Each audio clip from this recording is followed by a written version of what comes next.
Bonjour et bienvenue dans cette nouvelle vidéo. Je vous retrouve cette semaine pour explorer un nouvel aspect de l'immigration au Canada. Puisque si on ne se connaît pas encore, je m'appelle Astrid, je suis française, j'ai grandi en Ardèche à côté de Valence et je vis à Toronto au Canada depuis 2014. Vous pouvez aussi me retrouver sur mon blog où je documente toute mon expérience canadienne depuis 2014. Vous y trouverez plein d'informations si vous aussi vous êtes intéressé par l'immigration au Canada. Alors cette semaine je voulais qu'on parle d'un nouveau sujet, un sujet qui m'a été demandé plusieurs fois, les amitiés au Canada. Alors c'est vraiment très différent les relations humaines en général au Canada par rapport à ce qu'on peut connaître en France.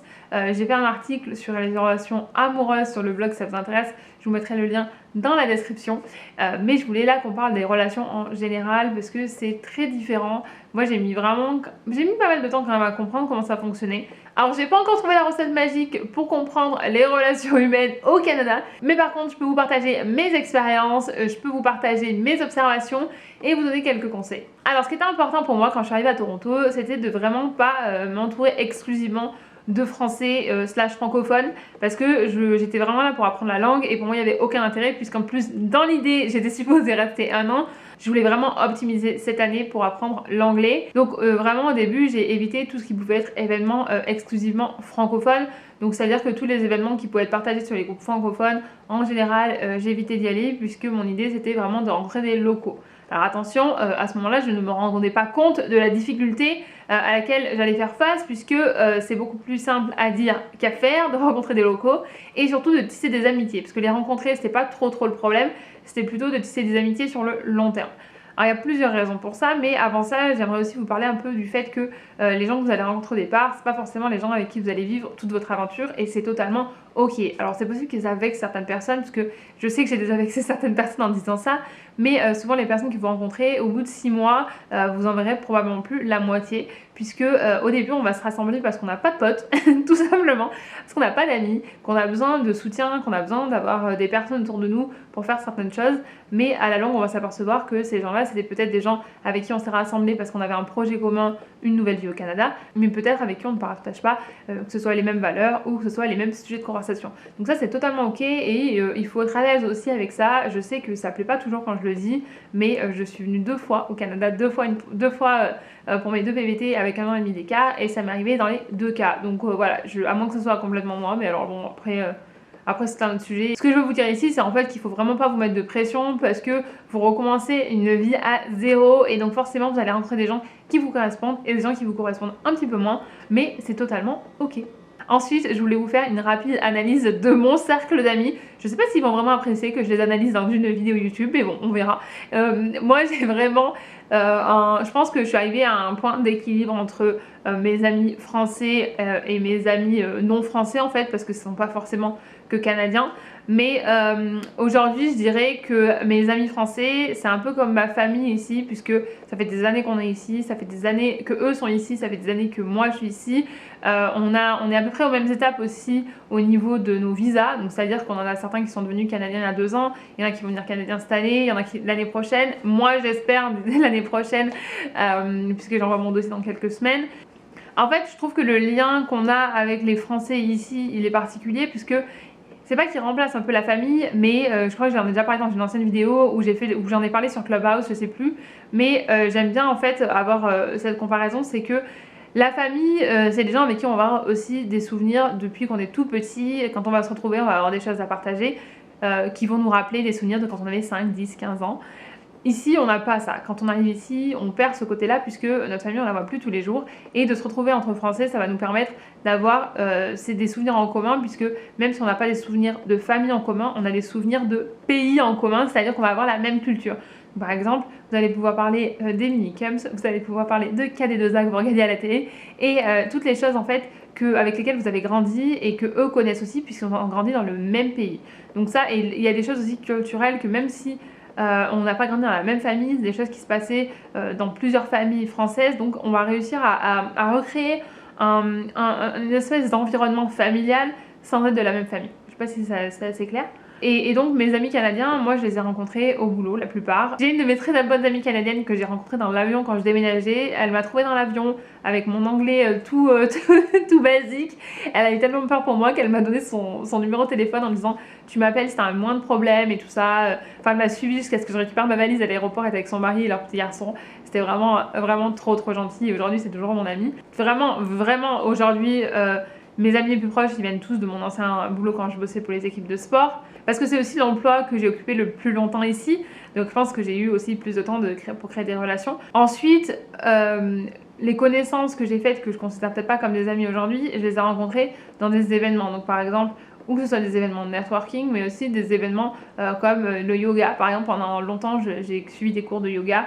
C'est là où j'ai sympathisé avec plusieurs personnes. Donc c'est pas des gens que j'appelle mes amis parce que je les ai pas régulièrement au téléphone, mais je sais que quand la vie reprendra, c'est des gens avec qui je me ferai un grand plaisir d'aller boire un café, même si je bois pas de café, parce que c'est des gens qui sont super intéressants et peut-être avec qui j'ai pas eu le temps d'approfondir la relation pour qu'ils deviennent des amis, mais par contre avec qui j'apprécie échanger et passer du temps. Donc les conseils que je pourrais vous donner, c'est aussi de ne pas vous limiter aux événements que vous voyez sur les groupes Facebook qui sont réservés aux francophones, parce que vous allez retrouver souvent des gens qui sont comme vous, qui cherchent à faire de nouvelles rencontres. Donc vous allez vous retrouver entre nouveaux arrivants et c'est pas que c'est pas utile, mais c'est que du coup vous allez passer un petit peu à côté de votre objectif si vous souhaitez agrandir votre cercle avec des locaux. Donc je vous conseillerais quand la vie reprendra évidemment, de vous diriger vers des événements qui sont plus locaux comme par exemple je sais que les marques de sport comme Adidas, Nike, Lululemon organisent toutes les semaines des sessions de running, donc ça c'est un bon moyen pour rencontrer du monde. Vous pouvez aller aussi dans certaines conférences et au boulot aussi. Alors après il y a quelque chose qui est un peu difficile, c'est que de la même façon qu'on a des grosses différences au sujet des relations amoureuses, il y a aussi de grosses différences au sujet des relations amicales, des relations humaines en général. Parce que ici, par exemple, je me rappelle les quelques fois où j'ai invité des amies canadiennes à venir faire l'apéro à la maison parce que j'avais d'autres copines, donc avant Covid. Je sais qu'à chaque fois, elles étaient hésitantes et j'avais l'impression que venir chez moi, en fait, c'était trop personnel pour elles. Qu'aller boire un coup dans un bar, aller manger dans un restaurant, ça allait très bien. Par contre, de passer la porte de chez moi, c'était pour elles quelque chose qui était plus intime et où soit elles n'étaient pas prêtes, ou soit c'était pas dans leur culture. Donc ça j'ai compris. Et d'ailleurs j'en ai parlé avec plusieurs personnes autour de moi qui m'ont dit oui vraiment on a remarqué que ils n'étaient pas toujours à l'aise de venir dans notre foyer, vraiment. Donc je sais pas comment l'expliquer, je sais pas d'où ça vient. Je peux juste vous dire que c'est quelque chose que j'ai remarqué et que j'en ai parlé autour de moi et que j'ai eu des retours similaires. Ce que j'ai aussi compris en restant ici, c'est que comme c'est une grande ville, donc moi je viens d'une petite ville, il y a beaucoup de gens qui bougent parce que c'est pas possible de faire nos études là où on a grandi. Et donc ici, les gens restent dans la ville de Toronto parce qu'il y a plusieurs universités, donc ils n'ont pas le besoin forcément de renouveler leur cercle d'amis parce que leurs amis sont les mêmes depuis l'école primaire ou le collège ou le lycée. Donc ils n'ont pas cette notion aussi de devoir reconstruire un nouveau cercle comme nous on peut le vivre quand on part à l'université. Si vous partez par exemple, il y a beaucoup de gens de mon école qui sont partis à Lyon, à Grenoble, à Montpellier ou à Paris, ils se sont retrouvés à devoir recréer un cercle d'amis. Donc comme je vous disais, les gens ici, ils ont souvent grandi à Toronto, ils ont fait leurs études à Toronto, ils ont travaillé à Toronto, donc ils ont leurs amis depuis le collège ou le primaire même, ou l'université. Et les nouveaux arrivants, souvent, c'était des étudiants, et quand on arrive en tant qu'étudiant, c'est beaucoup plus simple pour rencontrer du monde, parce qu'il y a plein d'événements qui sont organisés pour ça, donc c'est beaucoup plus simple. Pour nous, c'est un peu plus difficile, puisqu'on arrive à un âge où les gens sont déjà installés au niveau professionnel, et donc, il y a plus ils sont dans une certaine routine où ils vont aller travailler. Le soir, peut-être qu'ils vont aller boire un verre. Et après, ensuite, ils rentrent. Je dirais pas qu'ils sont casaniers, mais je dirais qu'ils sont peut-être plus dans le confort des relations qu'ils ont déjà. Et il faut se dire aussi qu'il y a énormément de passages à Toronto. Il y a énormément de gens qui arrivent et qui repartent. Et donc, je le vois maintenant que je suis là depuis plusieurs années. C'est pas toujours facile de s'investir dans une relation avec des gens qui viennent d'arriver parce qu'on sait jamais combien de temps ils vont rester. Et je vais m'expliquer parce que là je sens qu'il y en a qui vont être un peu là mais on peut pas, enfin c'est pas parce qu'on reste que 2 ans qu'on peut pas être amis. Non, c'est pas ça du tout, mais je me rappelle moi et je pense qu'il y en a plusieurs qui pourront partager leur expérience là-dessus, c'est que quand on vient en PVT, bon moi j'ai eu 3 ans de PVT au total, mais la première année quand c'était seulement 1 an, il y avait énormément de passages et émotionnellement c'est hyper difficile de s'attacher à des gens qui repartent 3 mois après, qui repartent 4 mois après, 5 mois après, et parce qu'après ça fait un roulement. Et au final, la stabilité, enfin moi je trouvais ça épuisant parce que j'avais l'impression de toujours dire au revoir aux gens. Et c'est assez difficile quand on est en train de se construire. Donc j'imagine qu'il y a aussi le cas dans l'autre sens avec les locaux qui se disent bon bah moi je vais pas m'attacher à quelqu'un ou je vais pas commencer une relation avec quelqu'un qui va repartir peut-être dans 6 mois. C'est une hypothèse, je ne sais pas du tout si elle est vérifiée, dites-moi ce que vous en pensez, autant je suis en train de créer des histoires dans ma tête toute seule. Mais bon, voilà, je pense qu'on a une plateforme où on peut partager ce genre de choses et je voulais aussi que vous ayez un peu ma vision des choses parce que même si c'est peut-être pas la vision de tout le monde, ça vous aidera un peu à mieux comprendre comment moi je vois les choses.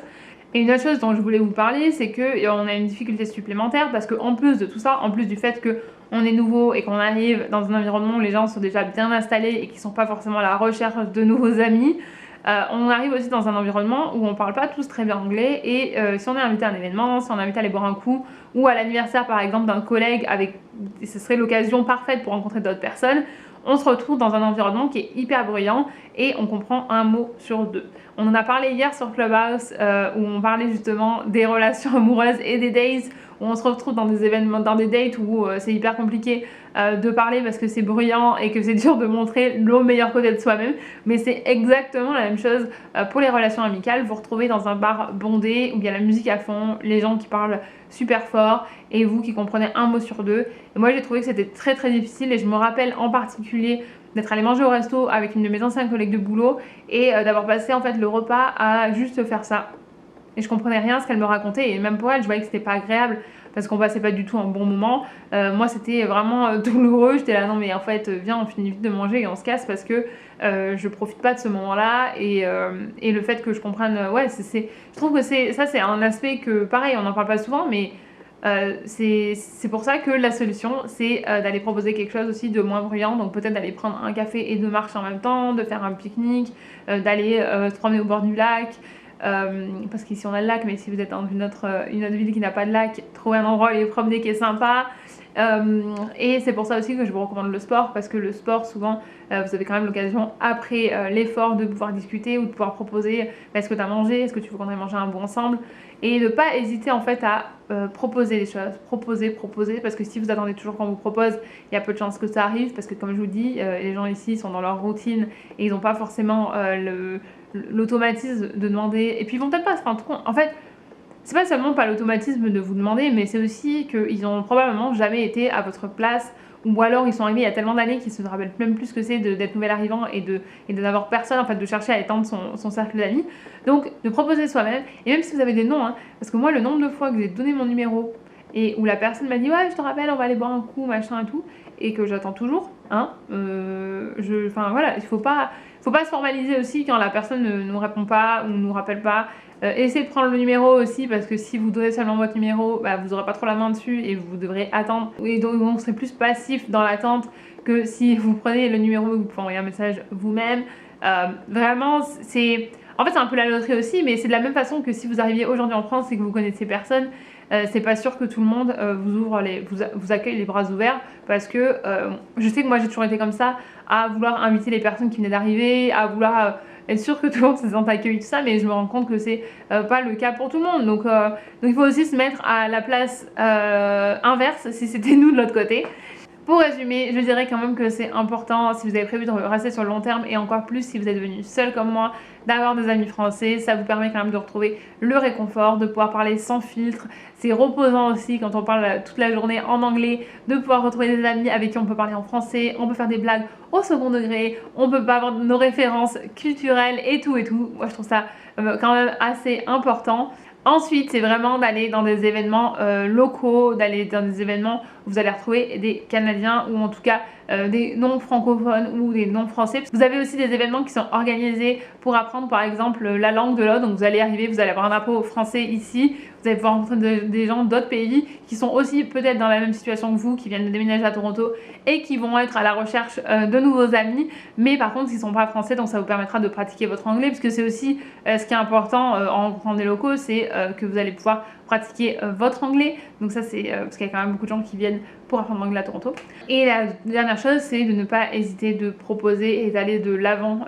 Je sais que pour les gens qui sont timides, c'est pas simple, mais essayez de vous mettre un petit objectif en vous disant bon, cette semaine j'essaye de proposer un café à une personne et de ne pas vous formaliser si la personne vous dit non, de ne pas prendre ça comme du rejet, parce que je sais que c'est aussi hyper blessant quand on voit que la personne n'a pas forcément envie de venir boire un café avec nous, mais dites-vous bien que ce n'est pas forcément à cause de vous, c'est que c'est des personnes qui ont déjà leur routine, qui sont déjà installées dans leur vie ici et qui n'ont pas forcément envie ou qui n'ont pas le temps de faire de la place pour d'autres personnes, mais ça n'a rien à voir avec votre personne à vous. J'espère que cette vidéo vous aura aidé à y voir plus clair. C'est un sujet qui est hyper vague et qui est aussi assez personnel, puisque autant de ce que je vous ai dit, et si vous êtes là depuis un petit moment, vous allez me dire mais pour moi ça s'est pas du tout passé comme ça.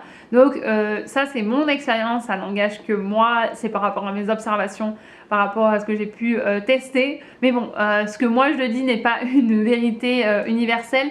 Donc si c'est différent pour vous, n'hésitez pas à mettre un petit mot dans les commentaires pour partager votre expérience, ça pourra aider d'autres personnes. N'hésitez pas aussi à me rejoindre sur Instagram où la semaine dernière on a passé la barre symbolique des 10 000 abonnés. Je suis hyper contente et je vous remercie tous pour votre soutien et aussi pour apporter votre pierre à l'édifice, à cette belle communauté qu'on a créée ensemble, parce qu'on est tous là pour s'entraider et je trouve ça génial. C'est vraiment une des choses que je préfère avec le blog et les réseaux sociaux que j'ai créés autour, c'est l'entraide qui en ressort. Donc je vous retrouve sur Instagram pour découvrir Toronto en français à mes côtés. Je vous souhaite une bonne journée, une bonne soirée ou une bonne nuit où que vous soyez dans le monde et je vous dis à la semaine prochaine.